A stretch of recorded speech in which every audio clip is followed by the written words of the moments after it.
L'acte est symbolique. Cette pose de la première pierre signe la fermeture du volet économique du vaste projet du quartier des Deux Lions.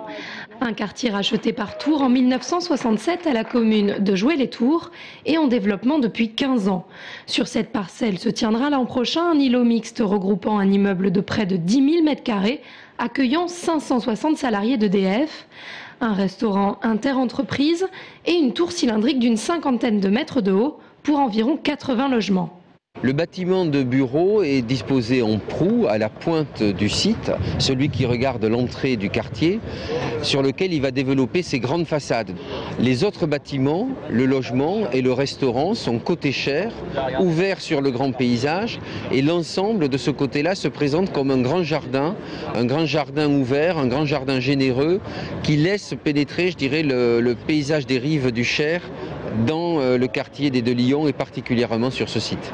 Ce projet conçu par Jacques Ferrier, l'architecte à l'origine du pavillon français pour l'exposition universelle de Shanghai, devrait voir le jour en octobre 2013 et permettre ainsi de dynamiser le quartier des Deux Lions, cher à la municipalité.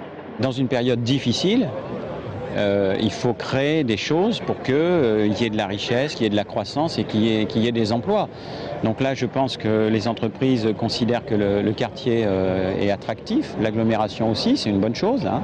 Il y a déjà plusieurs milliers de personnes qui travaillent ici sur ce quartier et je pense qu'il va atteindre sa plénitude lorsque le tramway va arriver au mois de septembre 2013, puisque évidemment le tramway le désenclavera complètement. L'ensemble des bâtiments de cette future porte d'entrée du quartier seront conçus dans le respect des normes de développement durable pour un coût total de 38 millions d'euros.